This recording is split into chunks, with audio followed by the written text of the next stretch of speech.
di ang ilang nga mga bayo do trapo gid siya. Kaya nga amon nga magulang perti kay isog hindi mo matudloan.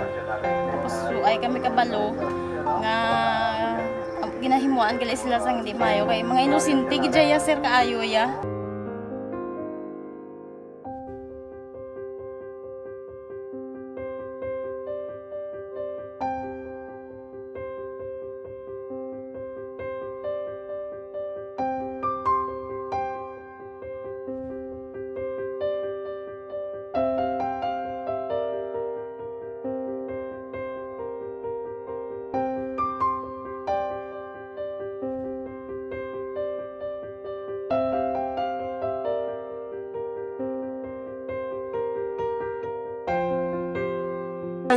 Hi, Tanay. Hi. Ano yung gusto ko? Gusto ko ila pa sila tanan. Sila tanan eskwela sila sir. Parang kay siling ko hindi na ya upang ang natabo sa inyo kabuhi sa inyo pag-eskwela. Kay base pila ka adlaw. Maprofessional man ka mo kay siling ko sa ila ang Ginoo may ginatigana gid nga tawo nga makabulig man sa inyo. Way gid ko nagsala. Amanasing ko buot gid mo pirme para nga kag ma-pray ka mo nga ang kinanglanon niyo ihatag sang Ginoo sa inyo kay sa Ginoo ya ang mga himala, mga imposible. Way na iya sing imposible sa ila. Basta nga buot ka lang di sa kalibutan. Tuma sila kaluoy sang Ginoo. Ang ila nga kinanglanon nahatag man gid. Gupangita pa sila. Papa nila o mama nila. Hadlok sila sir. Hadlok. Grabe trauma nila. Primero pagkatabo na rescue namon sila. Nagkakurog-kurog. Idala namon sa police station. Nagkurog-kurog tapos yung niwang inatsura ang di ang ilang nga mga bayo do trapo gid siya. Kaya ang amon nga magulang perti kay isog hindi mo matudloan. Tapos ay kami kabalo nga ginahimuan gali sila sang hindi mayo kay mga inosente gid ya sir kaayo ya. Pamangkuton mo ano natabo nga nagapiang-piang ka. Kay nahibasan lang kuya.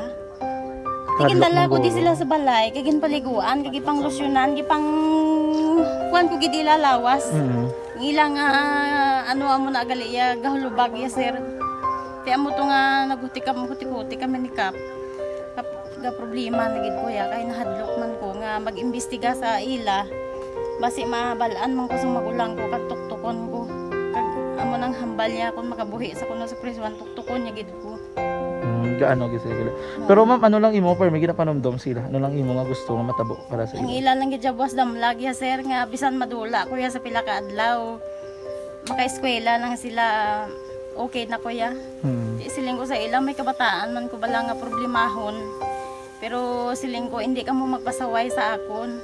Kaya ang akon nga stress bala sa kampo kami. 6 to 6 kami mag-ubra. Lin kami la size puli, mga kami la size. Hindi ko na sila bala ma-monitor kung ano ila ginahimo kung adlaw. Pero siling ko simbagi ka mo perme yung Sabado kay Adventist kami. Kaloyan man nga mga buot man sila.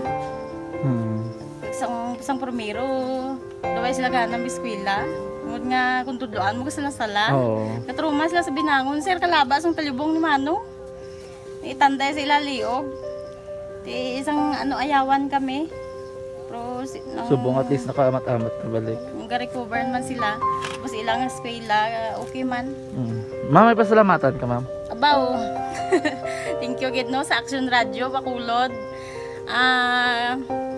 Isa gid ka kalipay namon kag may naluwanon gid nga bulig ninyo no. Kung hindi pinaagi sa inyo. Why kami naka-avail sang amo sini kay hindi kami kasarang magbakal gid sir. Nabatian ko kay Action Friend sa Langga sa alas 4 sa kaagahon nga amo sina ang pwede nga maka-share sang mga story. Amo to nga naghimo kami dayon kag nag-share kami sa handuman nga maka-avail kami bisan pinaagi lang gid sa ila. Tungod sa inyo no, thank you gid.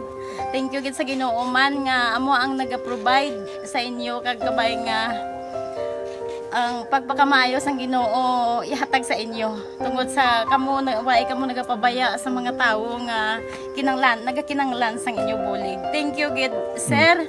Damo gid nga salamat Tita Welma.